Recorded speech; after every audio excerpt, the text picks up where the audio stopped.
Muy buenas noches, queridos amigos. Un día más, un miércoles más en Vidas con Luz, un nuevo programa, un nuevo testimonio. Hoy tenemos un testimonio de altura. Y de altura porque es el invitado más alto, más grande que hemos tenido hasta ahora en nuestras 3 temporadas. Bienvenido, buenas noches. Hola, buenas noches. Manuel González Sicilia. ¿Cuánto mides? Pues cuando fui al servicio militar medía 1,91. Pero ahora cada vez que voy a esas revisiones que se tienen que hacer los viejos... Sí, cada vez peso más y mido menos. Cada vez que voy al hospital me dan ese disgusto, te pueden andar por ahí por 1,89. Por ahí. Y no te dedicaste al baloncesto, aunque hubo un momento, claro, esto para la gente joven que nos esté escuchando parecerá ridículo, ¿no? Entonces, cuando yo era estudiante, la operación altura, que ya empezaba aquello de la operación altura, que era sencillamente que las instituciones públicas le daban una subvención, vía federación, le daban una subvención a los clubes de baloncesto que tenían jugadores de una determinada altura. Ahora debe estar en 2,15 o por ahí, ¿no? Pero en mi época era 1,90. Y entonces jugué en tercera... Todo éramos más pequeños, entonces. Claro. Entonces jugué en tercera división, pero no porque jugara bien, sino sencillamente porque le daban una subvención al club con el que yo estaba, que era uno de aquí del Palmar. Pero no te dedicaste al baloncesto. No, era muy malo. Tus deportes han sido otros. Nadé, eso sí. Natación. Natación sí lo hice, por eso tengo yo esa afición que tú sabes. Y hasta un campeonato. Tienes una medalla, ¿no? En campeonato universitario. Me quedé en un campeonato universitario, me quedé tercero de España en 400 metros libres. Y ahora te gusta decir que eres fan de Mireia Belmonte. De Mireia Belmonte. Sí. Es que cuando has tenido la experiencia de lo que es ser un nadador, por supuesto Mireia Belmonte ahora mismo, si yo en mi mejor época me pongo a competir con ella en una piscina, ella en 400 metros me saca más de 100. Es decir, eso ha avanzado muchísimo, ¿no? Pero sobre todo lo que admiro es el esfuerzo que hay que hacer para eso, ¿eh? Es que esa gente tiene esa capacidad de sacrificio que no tenemos la gente normal, ¿no? Y eso es lo que yo admiro más en Mireia, no que le den medallas, sino ese régimen de vida que ella lleva, ¿no? La tensión día a día, el esfuerzo y la constancia. Sí, yo alguna vez le decía, cuando tengas que estudiar mi asignatura, te mandaré los apuntes plastificados, porque claro, si la pobre vive en el agua. Vive dentro de la piscina, ¿no? Pero es eso, porque es alumna de nuestra facultad y, entre otras cosas, bueno, pues se dedica a estudiar a pesar de que no le queda tiempo, pero 1 hora al día sí lo emplea para estudiar. Bueno, 1 hora al día hoy es mucho, ¿eh? Ya se lo podíamos pedir a otros alumnos, sí, ¿no? Sí, 1 hora al día da para mucho. Manolo, de altura también, porque has viajado mucho y sobre todo a un país que está bastante alto, México, ¿no? México. En México has estado bastantes veces. Aquí tenemos... ¿Qué tenemos ahí al fondo? Bueno, ahí está el Popocatépetl, que dicen ellos, Popocatépetl. ¿no? Sí, el Don Goyo, que le llaman también ellos. Es el famoso volcán Popocatépetl. ¿Y México por qué? México, tuve un contacto con una profesora de México, que era profesora del Instituto del Cine Mexicano, y empecé a trabajar con ella, y en una de las veces esas que fui, encontré una cosa que es sorprendente, porque me encontré a un primo mío, mexicano, que vivía en México. La familia de mi padre, los hermanos de mi abuelo, eran todos republicanos y eran políticos republicanos de nivel, ¿no? Embajadores de España en el extranjero, uno fue su secretario del Ministerio de Educación, y al finalizar la guerra se exiliaron a México. Y prácticamente el 80% de mi familia vive en México. Pero por esas cosas tremendas de las guerras civiles, ¿no? Pues nunca habíamos tenido contacto. Ellos vivían en México, nosotros vivíamos aquí. Sabíamos que teníamos familia en México, ellos sabían que tenían familia en España, pero nunca habíamos tenido el más mínimo contacto. Y bueno, descubrí a un primo mío con el que me llevaba muy bien, y desde entonces pues era ya la excusa perfecta, porque ella me iba a dar clase allí, que me invitaron luego después del Instituto Mexicano del Cine, fui profesor invitado del Tecnológico de Monterrey, y luego de muchas más universidades. Pero la verdad es que voy allí porque me da clase, que es una de las cosas que me apasiona, pero la otra vez por ese reencuentro familiar que he tenido, que para mí es muy gratificante. Esto es en Veracruz, ¿no? Esto es en Veracruz. Siempre que voy allí también voy y hago radio. A mí me gusta. ¿Te ha gustado la radio? Sí. Porque tú dices que ahí tienes... Y tengo un amigo, que es Miguel, que tiene un programa, un informativo, y cuando voy a Veracruz siempre me voy por las mañanas, algunas mañanas me llama, oye, vente a hacer el programa conmigo. Me hizo una entrevista una vez Y desde entonces, ahora ya me invita a hacer el programa con él. Tiene un magazine de 3 horas y entonces me voy con él y hago de locutor invitado. Ahora volveremos a todo esto, pero tú dices que tienes tres aficiones, digamos, como importantes. Una es ser profesor de dar clases. ¿Te encanta dar clases? ¿Te encanta leer? Me encanta y dices leer. Que tienes una biblioteca apañada, ¿no? Una biblioteca apañada y pendiente todavía de ser consumida en su totalidad. Y un enamorado de los medios de comunicación, de su servicio y especialmente de la radio. La radio siempre me ha parecido un medio muy, muy cálido. Sin embargo, he hecho mucho más televisión que radio. O sea que yo tengo más experiencia en hacer programas de televisión que en hacer programas de radio. Pero la radio siempre me ha parecido muy íntima, ¿no? Esto que estamos haciendo ahora es más radio, en el sentido que te quiero decir de la intimidad. Sí, menos ¿no? espectáculo en cuanto a la televisión es ese espectáculo. La televisión es más espectáculo. Y la radio más algunas veces yo he hecho en falta que haya programas de este estilo, ¿no? Oye, que la televisión... Además, hoy día que desgraciadamente vemos la televisión más solos, porque aquello de ver la televisión en familia se ha perdido, pues deberían de existir más programas que sean programas de radio en colores. No sé si me explico, en donde escuchas a la gente y las preocupaciones que tiene la gente y las ideas más o menos locas que pueda tener la gente, ¿no? Esa intimidad que uno tiene que tener con el medio y que algunas veces pues se echa en falta, ¿no? Porque también los medios de comunicación nos sirven, hombre, a los alumnos les decimos que sirven para informar, para formar, para entretener. Y para entretener. Pues yo añadiría otro también, que es que los medios de comunicación sirven de compañía también. Alivian la soledad en algún momento, ¿no? Y hoy, como hay mucha gente que está sola, aunque sea mentalmente. Tener programas de un tipo o de otro, pero que te acompañen. Sí, que me hablen, que me cuenten cosas.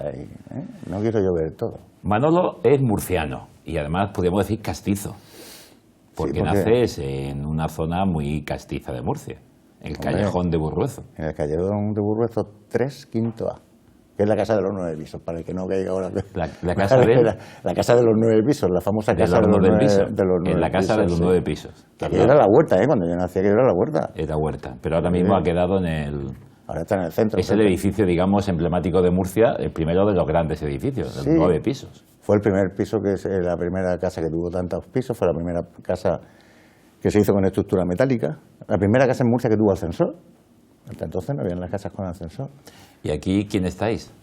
Uy, esa es mi madre, mi hermano, el siguiente a mí, que es un médico muy conocido, y yo que fíjate qué pinta tenía, ya tenía el pelo blanco. Rubito, rubito. Quien piense que que tengo el pelo blanco ahora por viejo, no, es que lo he tenido siempre. Lo has tenido siempre blanco. Lo he tenido siempre, sí. Tu padre es sevillano, ¿no? Mi padre era sevillano.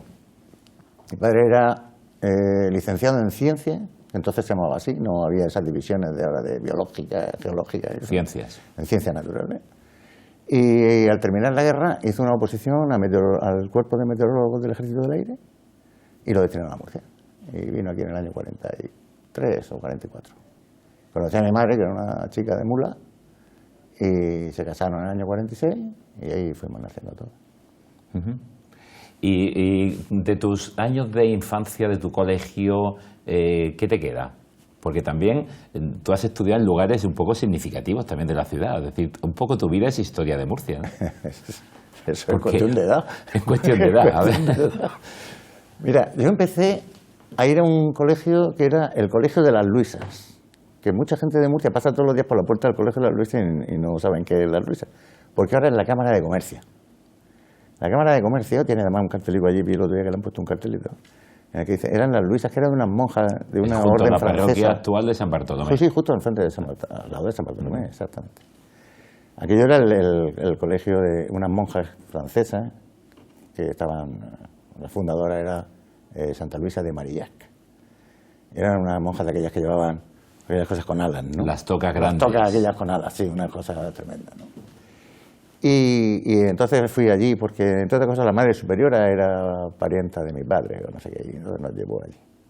Y allí estuve hasta el año 55, en el que hice la primera comunión allí, precisamente. Ahora he hecho 60 años. Estás celebrando 60 años de primera comunión. 60 años de primera comunión, sí. Ahora lo que pasa es que la capilla del colegio, que era donde yo hice la primera comunión, es el hall de entrada a la ETA, ¿no? Para los que pasen por allí se darán cuenta que está la puerta y luego tienen las dos ventanitas al lado, como de cualquier ermita, ¿no? O cualquier iglesia, era un sitio muy bonito. Y de ahí me fui a un colegio, al colegio de San Antonio, en el que mi padre, como militar que era, daba clase, que era un colegio de huérfanas del Ejército de Tierra.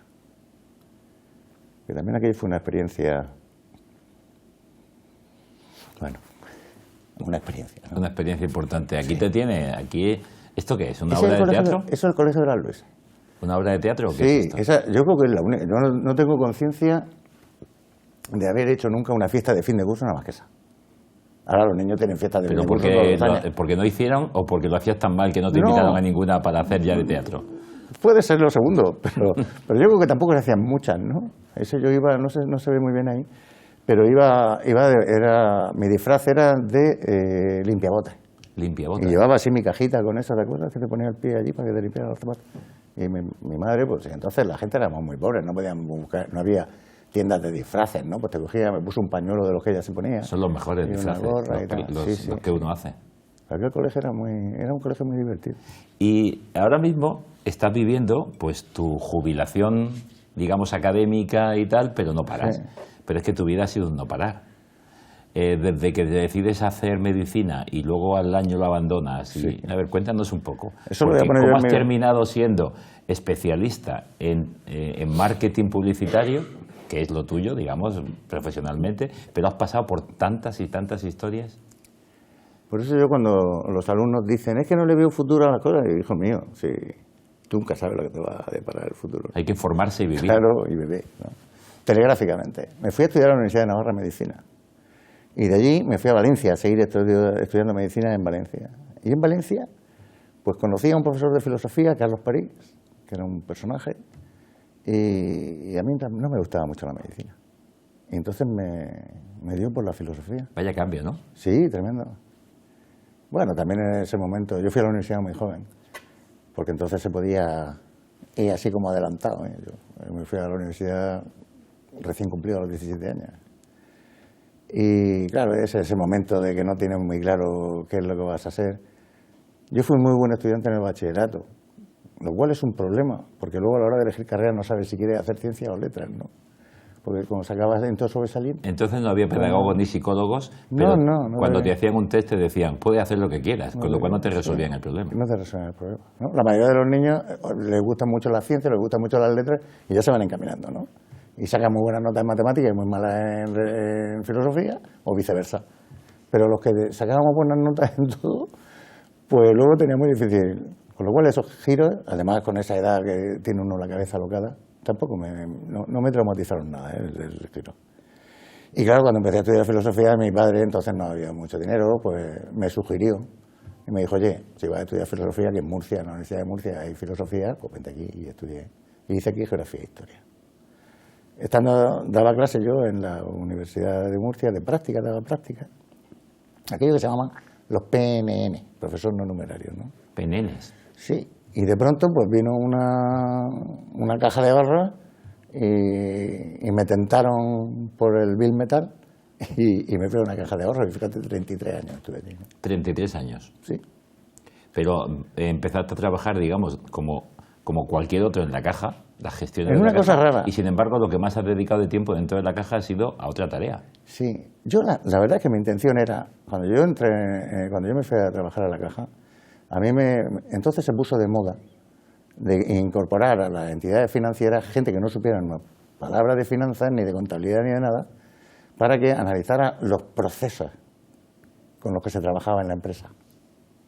A ver si se nos ocurría alguna locura y aquello mejoraba los procesos, ¿no?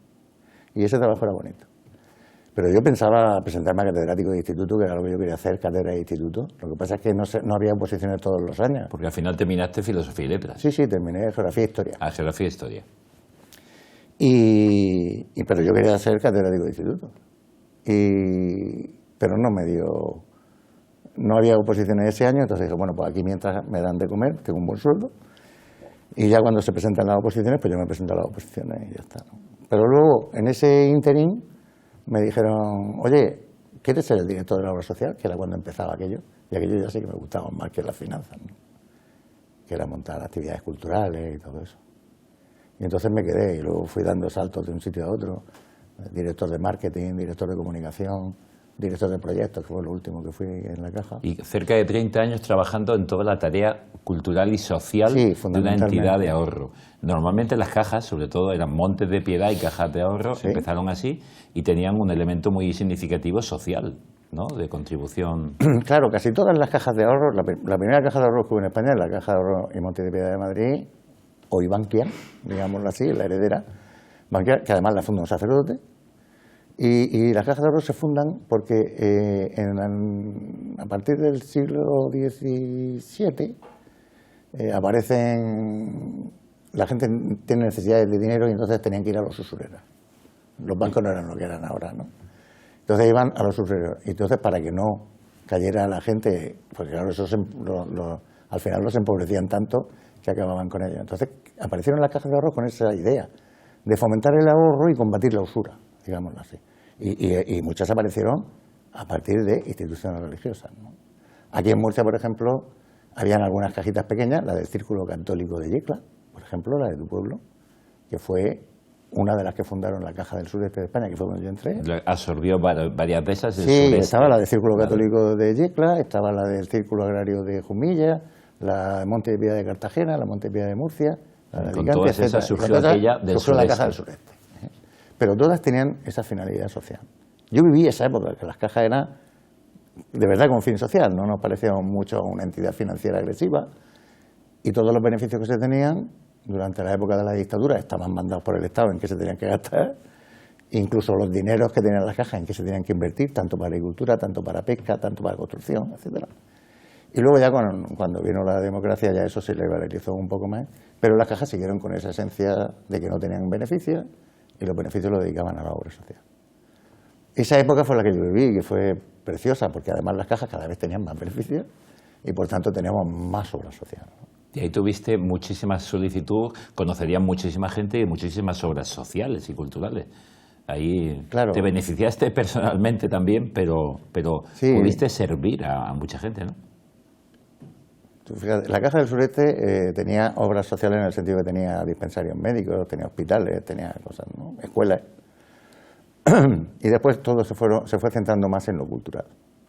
Entre otras cosas porque muchos ideólogos de las cajas pensaban que si en algún momento en España gobernaba un partido de izquierda, o socialdemócrata o lo que sea, todo lo que fuera relativo a la sanidad o a la asistencia social pasaría a formar parte del Estado, y donde podrían tener más mano, más juego, era en el tema cultural. Por eso la Caja aquella apostó por eso. Pero para que tú te des una idea de cómo evolucionó aquello, el primer presupuesto que yo manejé de la obra social, de la entonces Caja de Ahorro del Sureste de España, fueron 275.000 pesetas de las antiguas pesetas, que eran mucho dinero. Con aquello hicimos 74 actividades culturales.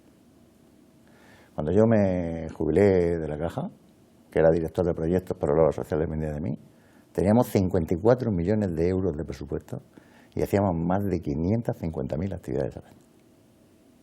Es una cosa de loca. La pérdida de las cajas es que hemos perdido eso. Para la sociedad, me refiero. Hoy día es que prácticamente las cajas que están desapareciendo. Están desapareciendo en entidades bancos. puramente No, se han en convertido en bancos. bancos. Ya no existen las cajas como tales, ya no existen. Se han fundido también varias y han creado un banco. Un banco. Con lo cual se ha perdido esa labor cultural y social. Sí. Eso es una pérdida para el país, sin duda ninguna, ¿eh? Porque los bancos hacen alguna actividad de tipo social, dan becas, etcétera, pero no en esa proporción que hacen ellos, porque como las cajas de ahorro no tenían accionistas, todo el dinero que tenían lo destinaban a la asociación. Aquí tenemos una foto que es del rey. Fue el rey actual, entonces. El rey actual, entonces era el príncipe de Asturias. Príncipe de Asturias. ¿Dónde es esto? Esto es en el Siete Coronas, aquí en Murcia. Yo tuve la suerte de que en el año 79 estaba yo con un equipo de vela y él con otro, y en el año 79, no, en el año, fue para la Olimpiada del 92, sí, año 79. Aquí No, está. Perdona, en el año 89. Y entonces, cuando ya él se clasificó, porque el príncipe de Asturias se clasificó con su barco para ir a la Olimpiada, pues entonces seguimos con él para que tuviera manera de entrenar contra otro barco. Y entonces yo era el jefe de prensa del equipo, que es ese, ahí están los dos equipos, y estuvimos juntos pues hasta la Olimpiada del 92. Porque ¿te ha gustado la natación? La vela. La vela por trabajo, La vela pero por me trabajo. gusta también. La La natación. vela me gusta también. Y sigues practicando el golf. Si Ya, puedes. pero eso no es un deporte. Eso no es un deporte, ¿eh? No, eso es un juego nada más que en el que Es nunca un juego. se gana y tal. ¿Con tu sí. hijo? ¿O con quién? No, tengo una banda de amigos que son muy aficionados al golf y mucho más aficionados a la cerveza. A la cerveza. Sí, sí, sí. O sea, os juntáis por la cerveza. Hombre, eso es fundamental. Eso es fundamental. Sí, nosotros jugamos todos los fines de semana y aunque parezca de locos, vamos a las 8 de la mañana a jugar al golf con la única intención de que a las 12 ya hemos terminado y podemos tomando una cerveza como Dios manda para llegar a nuestras casas A una hora decente. A una hora prudente. A una hora decente. Y bueno, te he hablado de tu hijo. Tienes 2 hijos. Tengo un hijo y una hija, sí. Elena, tu esposa, y tus hijos, Y mis 2 hijos, Carlos y Elena. sí, que los tuve además en fechas muy significadas para nuestro país, ¿no? Carlos nació con la Constitución de 1978 y Elena nació con el Estatuto de Autonomía del 82.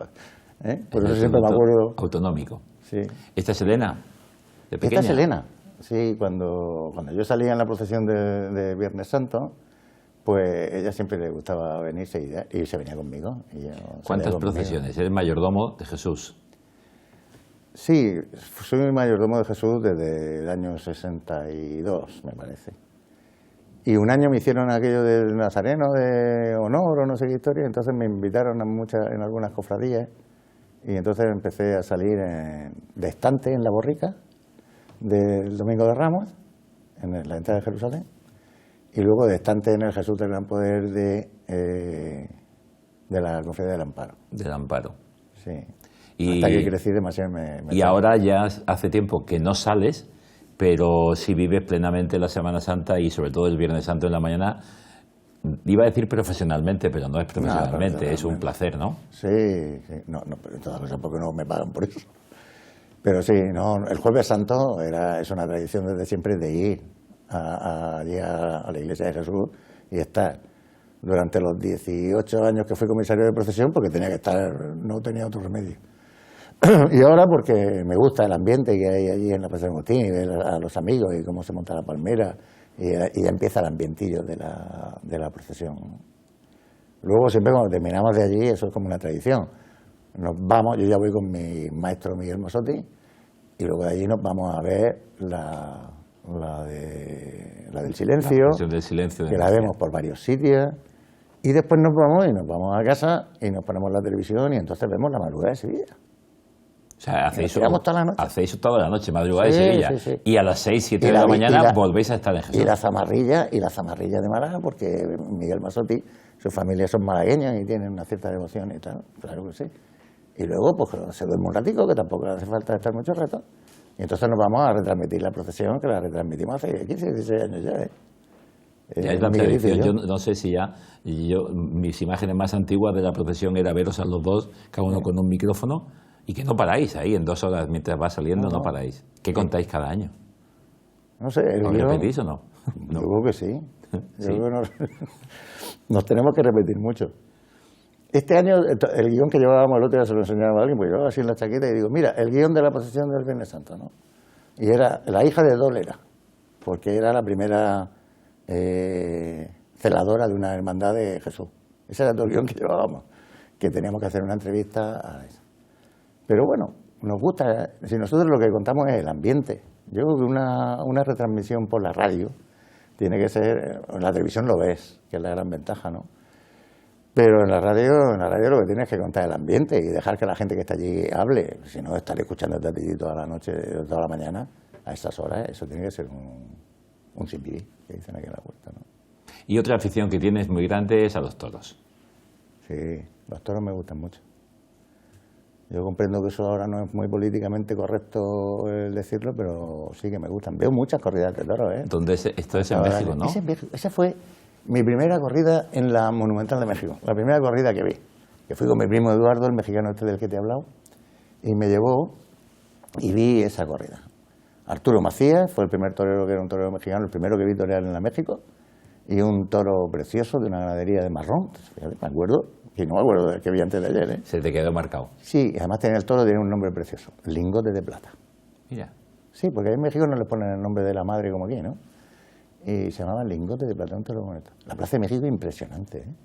Caben 60.000 personas. 60.000. Sí, sí, sí. Igual que el Coliseo de Roma. Sí, sí, es impresionante. Más o menos. Es impresionante. Oye, Manolo, se nos va el tiempo y no Sí. quiero que nos dejemos sin hablar tres cosas. Que parecen distintas, pero yo creo que para tu vida, para lo que has vivido, porque tú ahora mismo eres hijo, y entonces quiero que me hables de tu madre y la relación tan estrecha que tenéis. Eres abuelo, 2 nietos, ¿no?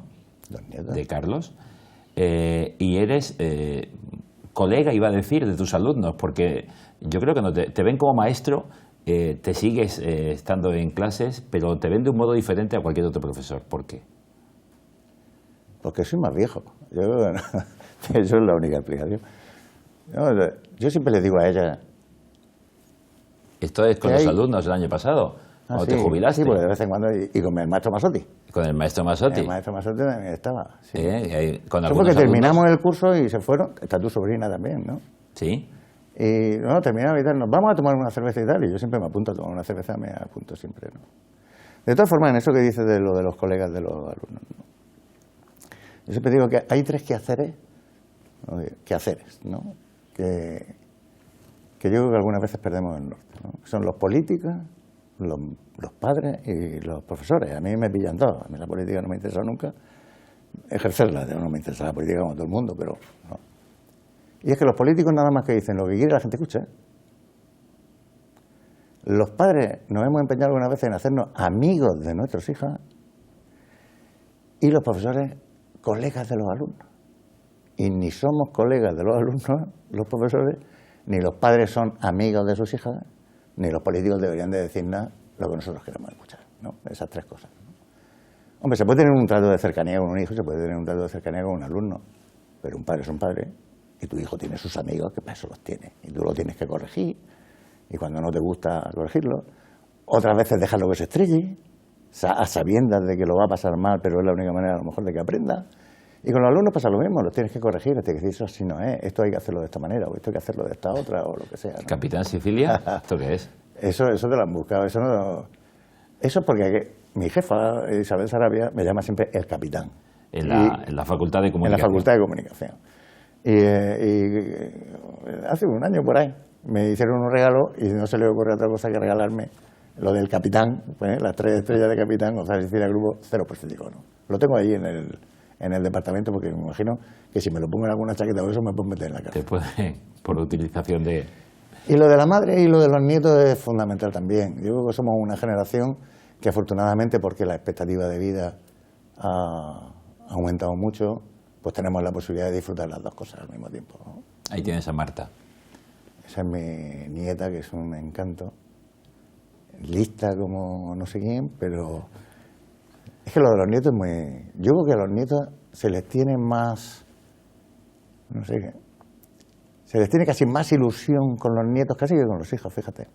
Porque con los hijos hay responsabilidad y con los nietos la tienen los padres. Sí, sí, quizás sea por eso, ¿no? Que con los hijos estás más pendiente de no equivocarte, ¿no? Y con los nietos, como en realidad estás muy poco tiempo, aunque te equivoques, no causas mucho daño. No sé si eso es así, ¿no? A mi nieto, el pequeño Carlito, este año me lo llevo a los toros, ¿eh? Fuimos Masotti, él y yo a los toros, con 4 años que tiene, ¿eh? Y él le gusta. Y los padres, pues yo creo que la vejez es soledad. Y muchas veces, pues, simplemente lo que quieren es que estés con ellos, ¿no? Como cualquier anciano, ¿no? Y yo tengo la suerte de que a mi madre le gusta la cerveza, ya ha dejado el tabaco, que eso ha sido uno de los fallos que ha tenido la pobre, porque ya no podemos fumarnos un cigarro juntos, pero sí podemos tomarnos nuestra cerveza, nos tomamos todas las noches, ¿eh? O sea, que todas las noches... Porque tú no pasas todos los días, no termina el día sin estar con tu madre a las horas de la tarde-noche. Sí, yo voy a las 8, 8 y cuarto, me tomo mi cerveza con ella, hasta las 9:30, y a las 9:30 me voy a tomarme un vino con mi hija, porque también voy a verla todas las noches. Es una cosa que le he copiado a mi suegro. Mi suegro era un personaje. Mi suegro, mientras vivió, todos los días a las 7 de la tarde, Luis, llamaba a mi casa está tu mujer, dile que se ponga. Se ponía y ¿sabes lo que le preguntaba? Hija, ¿eres feliz? Todas las tardes. Y yo intento hacer lo mismo. ¿Sabes lo que te digo? Paso todas las tardes a ver si mi hija es feliz o no. Vas a tu madre y de ahí vas a ver si tu hija es feliz. Y con ella te tomas el vino. Las dos generaciones. Con una Y me ya tomo, a casa. con uno una cerveza y con otro un vino. Y ya de ahí a casa, que ya está bien, que el jornal lo empieza ya a las 8 de la mañana y te estoy hablando de las 9:30 de la noche. Pero es un buen modo de terminar, digamos, la tarde y volver ya al hogar y entonces a disfrutar de tu mujer. ¿Y te quedan ganas Y a de ver televisión, ver ¿no? televisión? Sí. ¿O de comentar o de preparar clases? No, a esas horas ya no, a esas horas no preparo clases. Ahora, ver televisión, sí, suelo ver hasta las 12:30 de la noche, por ahí suelo ver televisión, y a las 12:30 de la noche oigo la radio. La vejez tiene esa ventaja que como duermes poco, pues te da tiempo a hacer muchas cosas, ¿no? Tienes libros escritos, pero hay no recuerdo exactamente, un escrito que a mí me llama la atención porque creo que, sí, aunque tienes 7 u 8 años, que es sobre las nuevas tecnologías. Y dices, ¿comunión o desigualdad? ¿Cómo es el título exactamente? ¿Las nuevas tecnologías unen o separan? Sí, algo así, ya no me acuerdo exactamente cómo era.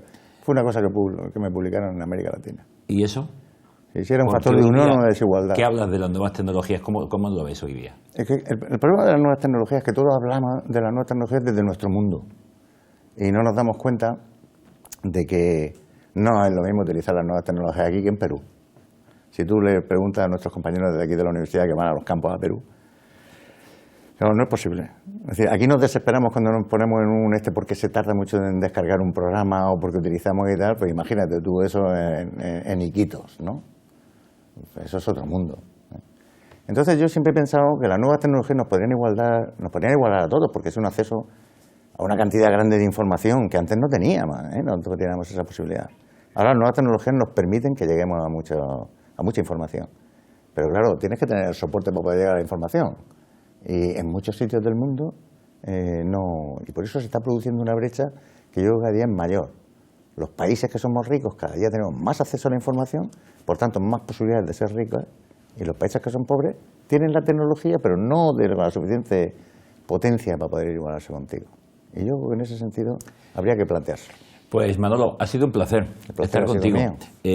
Podríamos hablar de muchas cosas porque tienes mucha vida, mucha historia, pero me parece que hemos dado una visión de que vivir significa tener experiencias.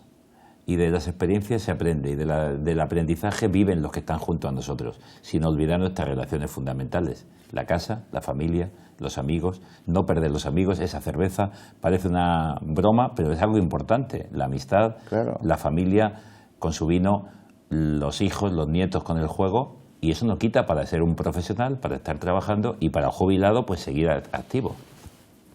Y lo que te da la capacidad de trabajar mucho y de hacer muchas cosas y todo eso es ver que los que están contigo se lo pasan bien. Yo creo que eso, ¿no? Eso dicho así a lo mejor es más profundo, que lo escuché el otro día y me encantó.